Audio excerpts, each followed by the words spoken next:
Student, आप सभी का हमारे यूट्यूब चैनल केम स्टडी पर हार्दिक स्वागत है। इस वीडियो में हम एक छोटा सा टॉपिक हाइब्रिडाइजेशन को देखेंगे, जो कि एक बहुत इंपॉर्टेंट होने वाला है हमारे नीट के एग्ज़ाम के लिए, जेईई के एग्ज़ाम के लिए। हर बार 1 से 2 क्वेश्चन इस हाइब्रिडाइजेशन टॉपिक से आपसे पूछे जाते हैं। तो इस टॉपिक के अंदर हम देखेंगे कि हमें हाइब्रिडाइजेशन की ज़रूरत क्यों पड़ी और हाइब्रिडाइजेशन हम किसी मॉलिक्यूल का किस तरीके से निकालते हैं। तो सबसे पहले हम आपको एक सिंपल सा एग्जांपल लेके चलते हैं, मीथेन मॉलिक्यूल का, CH4 मॉलिक्यूल का एक एग्जांपल लेके चलते हैं, जिसके अंदर कार्बन की इलेक्ट्रॉनिक कन्फिग्रेशन लिखेंगे। वो होती है हमारी 1s2 2s2 2p2, जिसके अंतर्गत हम देखेंगे कि इसकी क्या इलेक्ट्रॉनिक कन्फिग्रेशन होगी। ये हमारा क्या है, ग्राउंड स्टेट है, जिसके अंदर हमारा कुछ ये सिस्टम है। एक्साइटेड स्टेट के अंदर क्योंकि हमें 4 बॉन्ड बनाने हैं, यहाँ पर 2 अनपेयर्ड इलेक्ट्रॉन है, तो हमें कम से कम कितने इलेक्ट्रॉन लेने पड़ेंगे, 4 अनपेयर्ड इलेक्ट्रॉन लेने पड़ेंगे। 1 2 3 4 अनपेयर्ड इलेक्ट्रॉन आपको दिख रहे हैं। अब हमारे पास आपको साफ साफ दिख रहा है कि 4 हाइड्रोजन है, तो 4 हाइड्रोजन है, इसका मतलब हमें क्या करना पड़ेगा, 4 अनपेयर्ड भी है, तो 4 के चारों हाइड्रोजन यहाँ पर आके जुड़ जाएंगे। 1 2 3 4, इस तरीके से हमें यहाँ पर एक ये जो मॉलिक्यूल है पूरा, ये CH4 मॉलिक्यूल बना के देगा। ये पूरा मॉलिक्यूल क्या देगा हमें, CH4 मॉलिक्यूल बना के देगा। ये तो बहुत अच्छी बात है बैलेंस बॉन्ड थ्योरी के अकॉर्डिंग। यहाँ पर बैलेंस बॉन्ड थ्योरी कहती है, वहाँ केवल एक ही मेन पॉस्टुलेट ये है कि हमें सिस्टम के अंदर जितने भी अनपेयर्ड इलेक्ट्रॉन्स हैं उनको पेयर्ड करना होता है, बस यही बैलेंस बॉन्ड थ्योरी कहती है। तो उसको फॉलो करते हुए हमने CH4 मॉलिक्यूल को बनाया है। लेकिन आप देख रहे हैं यहाँ पर 3 बॉन्ड जो है प्योर p ऑर्बिटल से बने हुए दिख रहे हैं, और एक जो बॉन्ड है प्योर s ऑर्बिटल से दिख रहा है। और वो आप जान रहे हो यहाँ पर क्या है, px py pz। इसका मतलब क्या है कि ये जो 3 ऑर्बिटल हैं, इन 3 ऑर्बिटल से बनने वाला जो बॉन्ड है, इन 3 ऑर्बिटल से जो बनने वाला बॉन्ड है, इनके अंदर 90 डिग्री बॉन्ड एंगल होगा। क्या होगा, 90 डिग्री बॉन्ड एंगल होगा, क्योंकि तीनों के अंदर px py pz के अंदर तीनों की तीनों परपेंडिकुलर होते हैं। और ये जो s ऑर्बिटल है स्फेरिकल होता है। आपको पता ना s ऑर्बिटल कैसा होता है, स्फेरिकल। तो स्फेरिकल है, स्फेरिकल होने का मतलब क्या है, स्फेरिकल होने का मतलब ये है कि हमारा कैसा होगा, नॉन डायरेक्शनल होगा। ये भी कह सकते हो हर डायरेक्शन में होगा।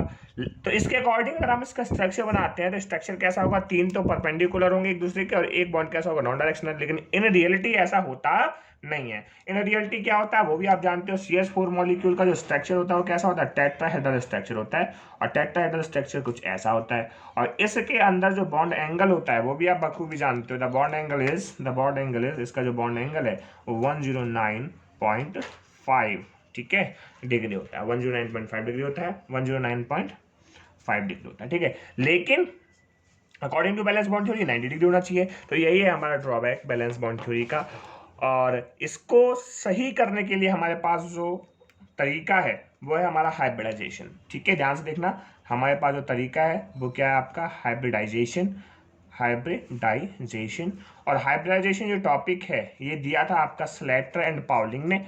किसने दिया था, स्लेटर एंड पाउलिंग ने हाइब्रिडाइजेशन टॉपिक को दिया था। और वैलेंस बॉन्ड थ्योरी जो थी हमारा, वो हिटलर एंड लंदन ने दी थी। और ये हाइब्रिडाइजेशन है, इसको हम ये भी बोल सकते हैं कि hybridisation is the extended valence bond theory, ठीक है। एक्सटेंडेड मतलब या मॉडिफाइड बैलेंस बॉन्ड थ्योरी, जो कि स्लेटर एंड पाउलिंग ने दिया था, ठीक है। अब इस हाइब्रिडाइजेशन के अंदर बोला गया, हाइब्रिडाइजेशन की जो डेफिनेशन होती है वो क्या होती है कि जो एटम के अंदर कोई भी एटम है, the atom which is undergoing combination with the other atoms, the orbitals of similar energy will undergo the recombination of energy.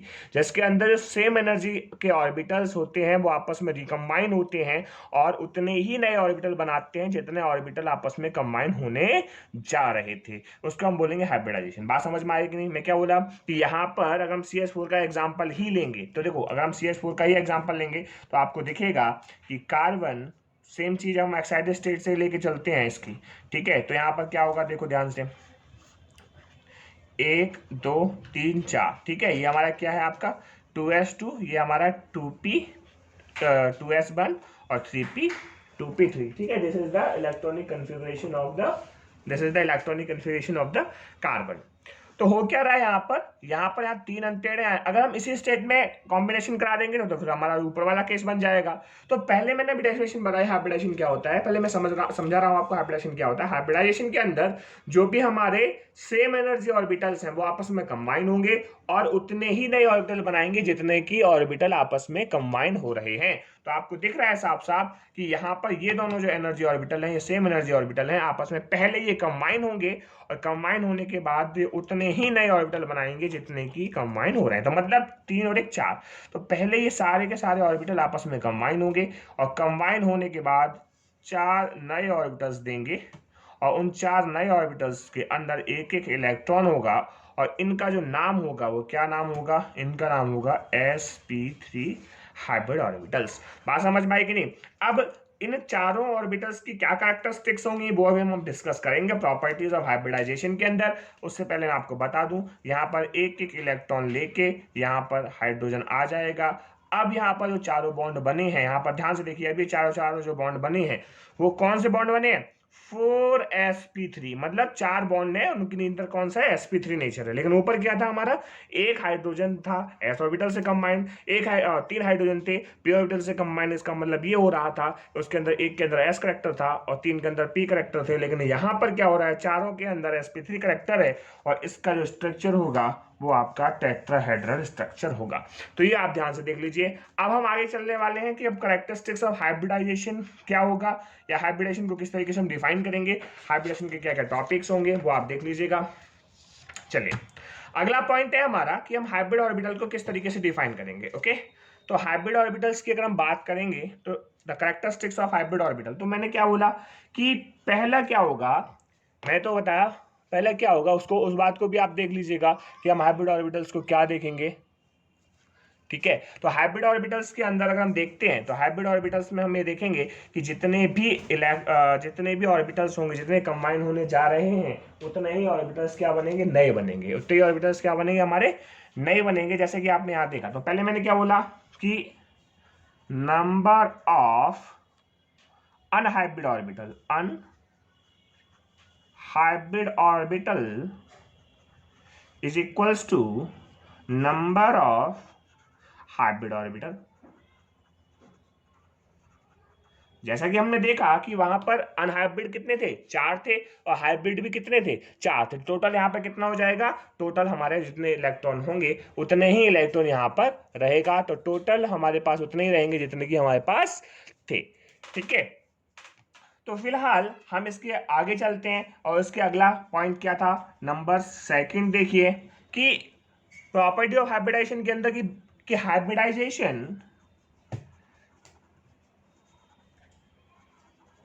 hybridization is a mathematical process।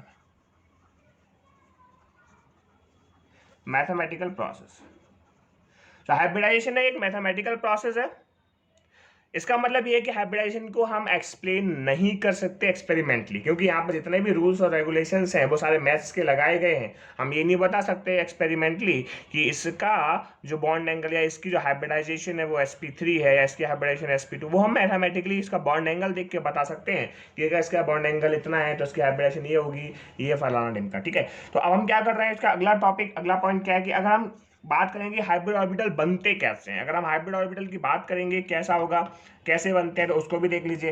तो देखो, अगर ऐसे हम कार्बन की ही बात कर रहे थे, कार्बन की बात एनर्जेटिक्स देखेंगे हम इसकी, तो अगर हम कार्बन की बात करेंगे तो कुछ एक कंडीशन ये थी, है ना। तो पहला क्या होगा? पहली कंडीशन ये होगी कि ये दोनों सेम लेवल पे आ जाएंगे। सेम लेवल पे आ जाएंगे मतलब दोनों के दोनों 1 2 3 4। अब ये कुछ ऊपर जाएगा, ये कुछ नीचे आएगा, क्योंकि इसकी एनर्जी कम है, इसकी एनर्जी ज्यादा है, दोनों सेम लेवल पर आ जाएंगे। तो फिर क्या बना देगा? sp3 ऑर्बिटल बना देगा और इसके अंदर एक एक इलेक्ट्रॉन आ जाएगा। तो अभी यहाँ पर जो हम एनर्जी दे रहे हैं वो एनर्जी कौन सी दे रहे हैं? पहले तो यहाँ से एक्साइटेशन एनर्जी दी होगी, क्योंकि यहाँ से इलेक्ट्रॉन पहले नीचे था, वो एक ऊपर चला गया। अब यहाँ पर जो एनर्जी जा रही है वो हमारी ई हाइब्रिडाइजेशन जा रही है। क्या जा रही है? ई हाइब्रिडाइजेशन। नेक्स्ट में क्या होगा? नेक्स्ट में सिंपल, यहाँ पर इसी स्टेट में क्या होगा? एक एक हाइड्रोजन का एटम आएगा और हाइड्रोजन का एटम आके यहाँ पर CH4 मॉलिक्यूल बना देगा। सिंपल सी बात है, यहाँ पर CH4 मॉलिक्यूल बना देगा। ठीक है, अब अगली पॉइंट क्या है? देखो, इसका मतलब क्या है कि ये यहाँ पर पहले ये रिकम्बाइन होगा, रिकम्बाइन होकर ही नया ऑर्बिटल बनेगा। अगला पॉइंट देखिए, नंबर 4 पॉइंट क्या कहता है? नंबर 4 पॉइंट इसके अंदर ये कहता है कि अगर हम शेप ऑफ हाइब्रिड ऑर्बिटल की बात करेंगे, अगर हम शेप ऑफ हाइब्रिड ऑर्बिटल की बात करेंगे, शेप ऑफ हाइब्रिड ऑर्बिटल की बात करेंगे, तो देखो अगर हम बात कर रहे हैं sp ऑर्बिटल की बात करते हैं, पहला हम किसकी बात करते हैं, sp ऑर्बिटल की बात कर रहे हैं, sp ऑर्बिटल की बात कर रहे हैं, s प्लस p। तो यहाँ पर देखो दो ऑर्बिटल कंबाइन हो रहे हैं तो नए ही कितने बनेंगे, दो बनेंगे। तो यहाँ पर 2sp ऑर्बिटल बनेंगे। कैसे बनेंगे उसको भी जरा आप ध्यान से देखिएगा। हमारे पास s ऑर्बिटल कैसा होता है वो भी देख लीजिए। हमारे पास s ऑर्बिटल कैसा होता है, स्फेरिकल होता है। p ऑर्बिटल कैसा होता है, डम्बल होता है। ओके, समझ में बात आई कि नहीं। अब होगा क्या, एक बार ये डम्बल जो शेप है, एक बार ये डम्बल शेप है ना, सॉरी एक बार स्फीयर इससे करेगा, एक बार ये स्फीयर इससे करेगा, तो क्या होगा, दोनों एक एक बार दोनों से कंबाइन होंगे। ठीक है, बात समझ में आई कि नहीं। तो एक बार ये स्फीयर इससे कंबाइन होगा, एक बार स्फीयर इससे कंबाइन होगा। जब ये वाला स्फीयर इससे कंबाइन होगा तो ये वाला स्फीयर क्या हो जाएगा, बड़ा हो जाएगा। और एक बार ये स्फीयर, दो पॉसिबिलिटी है, 50% यहाँ से कांटेक्ट कर सकता है, 50% इससे कांटेक्ट कर सकता है। तो यहाँ आपके क्या दिख रहा है कि यहाँ पर दोनों 50-50% कंबाइन करेंगे तो क्या होगा, देखो ध्यान से देखो, एक तो ऑर्बिटल बनेगा ये, है ना, और दूसरा ये से कंबाइन हो गया, अब ये इससे भी कंबाइन हो सकता है, तो दूसरा ऑर्बिटल बनेगा ये। तो ये आपको दिख रहा है हाइब्रिड ऑर्बिटल, क्योंकि दोनों एक ही एटम के न्यूक्लियस के अराउंड बन रहे हैं। आप ये ध्यान रखना कि जो हाइब्रिड ऑर्बिटल्स होते हैं वो एक ही एटम के अंदर में रहते हैं, ये मॉलिक्यूलर ऑर्बिटल्स नहीं होते। तो क्या होता है, ठीक है, तो क्या होता है आप देखिए ध्यान से, यहां पर ये कुछ इस तरीके से सिस्टम होगा। ठीक है, तो यहां पर अब ये दोनों हाइब्रिड हो गए, दिखने में क्या है, डंबल लग रहा है, लेकिन ये दो ऑर्बिटल्स हैं। तो यहां पर 2sp ऑर्बिटल्स हैं, आपको दिख रहा है ना, 2sp ऑर्बिटल्स हैं। इसी तरीके से आप sp ऑर्बिटल बन गए, इस तरीके से आप sp2 भी बना सकते हो। इसी तरीके से आप क्या बना सकते हो, sp2 ऑर्बिटल्स भी बना सकते हो। वो 2sp ऑर्बिटल कैसे बनाएंगे आप वो भी एक बार देख लीजिए फटाफट, सिंपल से तरीके से। अगर आप sp2 ऑर्बिटल्स बनाने की सोच रहे हैं तो सेकंड केस क्या होगा, sp2 ऑर्बिटल्स देख लीजिए, sp2 ऑर्बिटल्स देख लीजिए। तो sp2 कैसा होगा, एक s होगा और दो p होंगे, 2p होगा। तो यहाँ पर क्या बन जाएगा, कितने ऑर्बिटल, तीन कंबाइन हो रहे हैं, तो ये हो जाएगा 3sp2। अब 3sp2 आपस में किस तरीके से कंबाइन होंगे वो भी आप देख लीजिए। एक बात आप ध्यान से देखिएगा, एक बात आप ध्यान से देखिएगा जरा, यहाँ पर जो बॉन्ड एंगल होगा, ये जो बॉन्ड एंगल होगा वो कितना है, 180 डिग्री है। ये जो बॉन्ड एंगल है कितना है, 180 डिग्री आपको दिख रहा है ना। अब आप यहाँ पर देखिएगा, यहाँ पर जो कंडीशंस होगी वो कंडीशंस क्या होगी, यहाँ पर 3 है, तो 3 होने का मतलब क्या है, कुछ इस तरीके से होगा, मैक्सिमम डिस्टेंस को ऑक्यूपाई करना है। और आप देखिएगा ये कुछ कंडीशन इस तरीके से होगी। तो यहाँ पर ट्राइगोनल प्लेनर स्ट्रक्चर दिख रहा है sp2 के अंदर, क्या दिख रहा है, ट्राइगोनल प्लेनर स्ट्रक्चर दिख रहा है। आप देखिए ये ट्राइगोनल प्लेनर स्ट्रक्चर दिख रहा है, और इसका जो बॉन्ड एंगल भी है वो बॉन्ड एंगल कितना है इसका, ये जो बॉन्ड एंगल है वो कितना है, 120 डिग्री है। बात समझ में आई कि नहीं। तो sp2 के अंदर जो बॉन्ड एंगल होता है वो कितना होता है, 120 डिग्री होता है। अब हम बात करेंगे इसके बाद थर्ड, और उसके बाद हम चर्चा नहीं करेंगे इसके बाद थर्ड जो हम शेप की बात करेंगे वो हम sp3 शेप की बात करेंगे। और sp3 शेप क्या होता है, वो होता है टेट्राहेड्रल। क्या होता है, टेट्राहेड्रल स्ट्रक्चर होगा। और टेट्राहेड्रल स्ट्रक्चर की अगर हम बात करेंगे तो टेट्राहेड्रल स्ट्रक्चर में हमें साफ साफ दिख रहा है, एक s और 3p कंबाइन हो रहे हैं तो 4sp3 ऑर्बिटल्स बनेंगे। क्या बनेंगे, 4sp3 ऑर्बिटल्स मिलेंगे। तो 4sp3 ऑर्बिटल्स के अंदर वो क्या होगा, अरेंजमेंट क्या होगा, सिंपल सी बात है, ये कुछ अरेंजमेंट इस तरीके से होगा।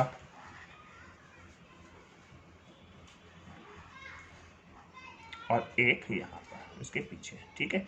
तो अगर आप देखिएगा इसको हम ऐसे बना सकते हैं मैंने अभी टेट्राहेड्रल बनाया ही था, कोई एक यहाँ पर है ना, तो ये जो बॉन्ड एंगल होगा 109.5। अगर आप इसको 3D में देखना चाहें, देखो ये आपको दिख रहा है, अगर आप 3D में देखना चाहेंगे टेट्राहेड्रल को तो वो कुछ इस तरीके से दिखेगा। अगर आप 3D में देखना चाहेंगे तो वो कुछ इस तरीके से दिखेगा। अगर आप देख पा रहे हो तो तीन, देखो तीन नीचे है और इसके ऊपर एक, तो this is the structure of tetrahedral. आप देखिएगा ये जो स्ट्रक्चर है वो टेट्राहेड्रल है, तीन नीचे और एक ऊपर, तो दिस इज द टेट्राहेड्रल। तो ये जो बॉन्ड एंगल है, ये जो बॉन्ड एंगल या ये जो बॉन्ड एंगल है या ये जो बॉन्ड एंगल है, this bond angle is 109.5 degree. ठीक है, तो इसके आप शेप भी जान गए हैं। इसके बाद आप sp3d भी कर सकते हैं, sp3d2 भी कर सकते हैं। उसकी टेबल में आपको दे दूंगा, शेप के बारे में दे दूंगा, क्या क्या शेप होगी, किस किस तरीके से हम उसको डिफाइन करेंगे। अब हम जल्दी से चलते हैं कि किस तरीके से हम हाइब्रिडाइजेशन को निकाल सकते हैं मॉलिक्यूल्स के अंदर, और किस तरीके से हम हाइब्रिडाइजेशन को हम अपने एग्जाम के पॉइंट ऑफ व्यू से देख सकते हैं, है ना, क्योंकि हमें वही जरूरी है और हमारे एग्जाम में वही आने वाला है कि हम हाइब्रिडाइजेशन को कैसे फाइंड करेंगे, how to find the hybridisation. तो इस हमारे पास दो तरीके हैं हाइब्रिडाइजेशन को फाइंड करने के, एक तो सीधा सीधा फॉर्मूला है ना, और एक हमारे पास सिंपल सा तरीका है जिसके अंदर हम कई बार ये पूछा जाता है how many lone pair and how many bond pair are there in the molecule. तो हम फर्स्ट क्या करने वाले हैं, फर्स्ट हम क्या करने वाले हैं, how to determine the hybridisation of a molecule, how to determine the hybridisation, ठीक है, how to determine the hybridisation, ठीक है। हाइब्रिडाइजेशन को हम किस तरीके से डिटरमाइन करेंगे किसी भी मॉलिक्यूल के, उसको भी आप देख लीजिएगा। तो हम सिंपल सा एक तरीका आप देख लीजिएगा कि अगर हमको हाइब्रिड नंबर निकालना है, हाइब्रिड नंबर, तो हाइब्रिड नंबर का फॉर्मूला क्या होता है, फटाफट से देख लीजिए, वैलेंस इलेक्ट्रॉन सेंट्रल एटम के प्लस मोनोवैलेंट एटम,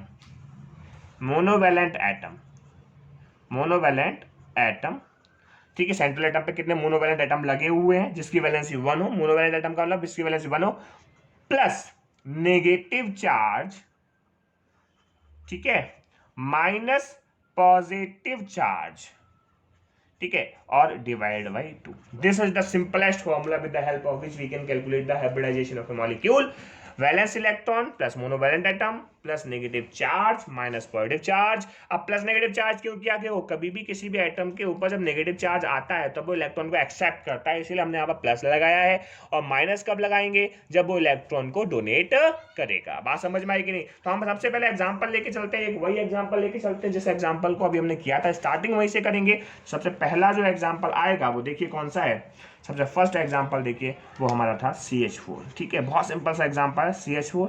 तो यहाँ पर इस फॉर्मूले के हिसाब से चलते हैं। तो यहाँ पर कार्बन के पास वैलेंस इलेक्ट्रॉन कितने होते हैं, 4। सबसे पहले आपको याद होना चाहिए वैलेंस याद होनी चाहिए, और वैलेंस अगर आपको याद नहीं है तो हमारी एक वीडियो है इलेक्ट्रॉनिक कन्फिग्रेशन को निकालने का तरीका, तो उस वीडियो को आप देख लीजिए। उस वीडियो में मैंने आपको बताया हुआ है किस तरीके से इलेक्ट्रॉनिक कन्फिग्रेशन निकालते हैं, और उसके सहारे आप किसी भी एलिमेंट की वैलेंसी को फाइंड कर सकते हो। मैंने हर एलिमेंट के लिए आपको इलेक्ट्रॉनिक कन्फिग्रेशन को लिखने का तरीका बताया, उस फर्स्ट वीडियो है हमारे चैनल पे वही। तो CH4 का देखेंगे तो वैलेंसी कितनी है, 4, प्लस हाइड्रोजन की वैलेंसी कितनी होती है, 1, तो मोनोवैलेंट हो गया तो 4। क्या कोई चार्ज है, नहीं कोई चार्ज नहीं है, तो डिवाइड बाई 2। तो कितना आ गया आपका 8/2, तो 4, और 4 का मतलब sp3। तो इसके लिए आप टेबल बना लो कि अगर देखो 1 तो होगा नहीं, अगर हाइब्रिड नंबर 2 हो सकता है, 3 हो सकता है, 4, 5, 6, 7 और बहुत सारे हो सकते हैं, लेकिन आपके एग्जाम में 7 तक ही पूछा जाएगा। अगर पूछा जाएगा तो अगर 2 है तो sp, 3 है तो sp2, 4 है तो sp3, 5 है तो sp3d, 6 है तो sp3d2, और 7 है तो sp3d3। तो these are the hybrid number on the basis of which we can find the hybridization state of the substance, and you can also find the bond angle in that। और आपको पता ही है, हमने आपको इस सबका बता दिया, इन सब की अभी हम यहाँ आगे चर्चा करेंगे। तो CH4 मॉलिक्यूल को हमने इस CH4 मॉलिक्यूल को हमने आपको बताया इस फॉर्मूले की सहायता से। फॉर्मूला आपको फिर याद रखना चाहिए। फॉर्मूला क्या है आपका, valence electron on the central atom plus monovalent atom minus positive charge plus negative charge divide by 2। अब हम क्या कर रहे हैं, 2-4 एग्जांपल लिखते हैं और एग्जांपल के साथ आपको बताते हैं, है ना। जैसे हम आपको बताते हैं, जैसे SF4 हो गया, है ना, IF7 हो गया, है ना, PCl5 हो गया, PCl3 हो गया, NH3 हो गया। ठीक है, अभी तो पहले मैं इसकी बात बता देता हूँ, सिंपल सी, है ना, उसके बाद अभी हम आगे चलेंगे। तो इन सब के अंदर देखिए, सबसे फर्स्ट वाला जो मॉलिक्यूल है हमारा, उसके अंदर देखिए, इसके अंदर देखो सल्फर की वैलेंसी कितनी होती है। सल्फर बताओ पहले कौन से वाले उस फैमिली में आता है, सल्फर आता है हमारा ऑक्सीजन फैमिली में, ठीक है। ऑक्सीजन फैमिली की वैलेंसी कितनी होती है, वैलेंस इलेक्ट्रॉन कितने होते हैं, तो उसके अंदर होते हैं वैलेंस इलेक्ट्रॉन 6, तो 6 valence electron plus monovalent atom कितने हैं, फ्लोरीन, क्योंकि फ्लोरीन की वैलेंसी कितनी होती है 1, तो दैट्स वाई यहाँ पर आ जाएगा 4 डिवाइड बाई 2, तो यह आ जाएगा 10 डिवाइड बाई 2, तो 5, और 5 का मतलब आ जाता है sp3d, ठीक है। तो ये हमारा हो गया। अच्छा, IF7 कई बार एग्जाम में पूछा गया है, तो आयोडीन, क्योंकि हेलोजन फैमिली है, तो हेलोजन फैमिली के वैलेंस इलेक्ट्रॉन कितने होते हैं 7, आपको पता होना चाहिए। वैलेंस इलेक्ट्रॉन सेंट्रल एटम, तो सेंट्रल एटम तो यही है ना, तो 7 प्लस और फ्लोरीन अगेन वैलेंसी 1, वैलेंसी 1 है, वैलेंस इलेक्ट्रॉन जरूर से 1 है लेकिन वैलेंसी तो 1 ही है, तो 7 + 7 डिवाइड बाई 2, तो कोई चार्ज नहीं है, अभी हम की विदाउट चार्ज वाले बता रहे हैं आपको, तो हो जाएगा आपका 14 डिवाइड बाई 2, तो 7, तो 7 के लिए क्या हो जाएगा sp3d3, है ना, समझ में आया। PCl5 अगेन नाइट्रोजन फैमिली है फॉस्फोरस, तो 5 वैलेंस इलेक्ट्रॉन, 5 हमारे क्लोरीन वैलेंस इलेक्ट्रॉन, इसकी वैलेंसी 1 है, मोनोवैलेंट एटम है, डिवाइड बाई 2, तो आ जाएगा हमारा 5, और 5 के हिसाब से sp3d हो जाएगा। सिंपली PCl3 का फॉस्फोरस का 5, क्लोरीन 3 डिवाइड बाई 2, तो ये हमारा जाए 8/2, तो 4 के हिसाब से sp3।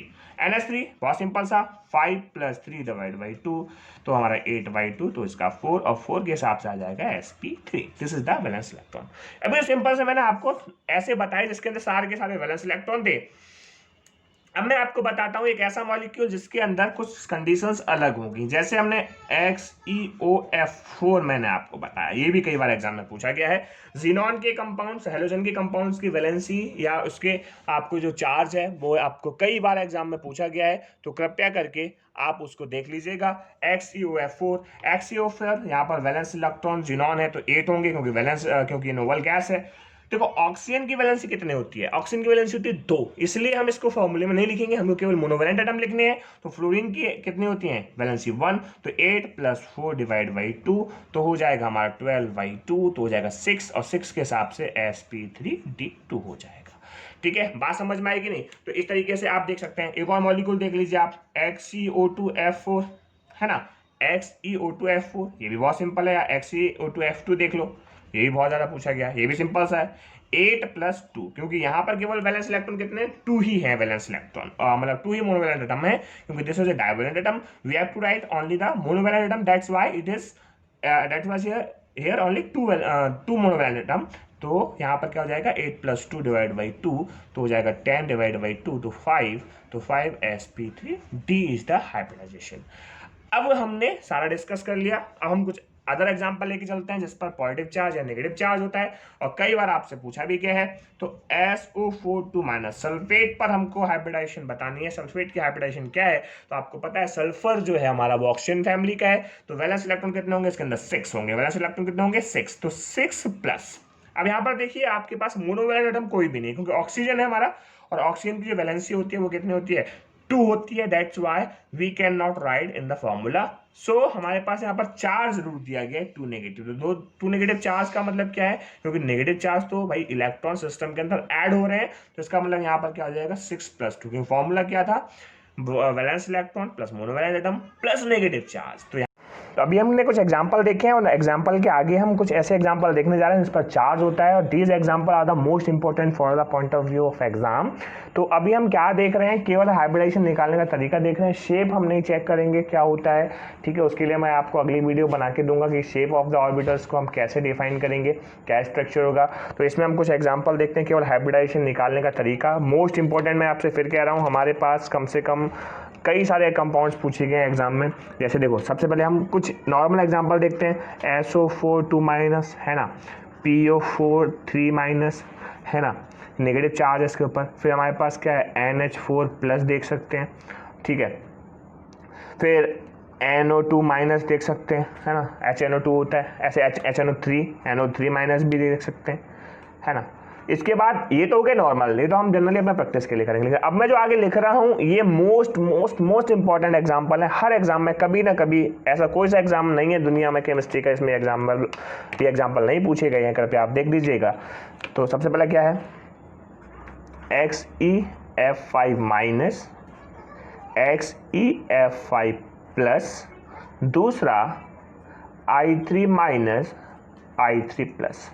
तो कृपया इन 4 एग्जाम्पल्स को मैंने रेड में लिखा है क्योंकि खतरनाक है एग्जाम के पॉइंट ऑफ व्यू से, तो उसको जरा प्रैक्टिस करनी ही पड़ेगी हमको। तो अब हम क्या करेंगे, अब हमारे पास कुछ ये कंडीशंस है आगे कि हम किस तरीके से निकालें। तो सल्फेट आयन की अगर हम बात करेंगे तो सल्फेट में वैलेंसी कितनी, इसकी 6 है, तो 6+, कोई मोनोवैलेंट एटम नहीं, क्योंकि ऑक्सीजन की वैलेंसी कितनी होती है 2 होती है, 2 नेगेटिव चार्ज है तो +2 कर दिया। क्योंकि 2 क्यों कर दिया, क्योंकि यहाँ पर 2 फॉर्मूला क्या था, valence electron plus monovalent atom minus positive charge plus negative charge, तो प्लस का था नेगेटिव चार्ज। मैग्नीट्यूड की जरूरत नहीं है क्योंकि हमें उसका नंबर चाहिए, केवल इलेक्ट्रॉन कितने ऐड हुए, तो डिवाइड बाई 2, तो कितना आया 4, तो 4 के हिसाब से इसका आ गया sp3 हाइब्रिडाइजेशन। सेम इसका भी देखिएगा आप, वैलेंसी इसकी 5 है प्लस, अगर आपको मैं फिर से बता रहा हूँ कि इसको वैलेंसी नहीं निकालना आ रहा, वीडियो जाके देख सकते हैं आप आराम से, फर्स्ट वीडियो है हमारे चैनल पे, ठीक है, इलेक्ट्रॉनिक कन्फ्यूजन लिखने का तरीका।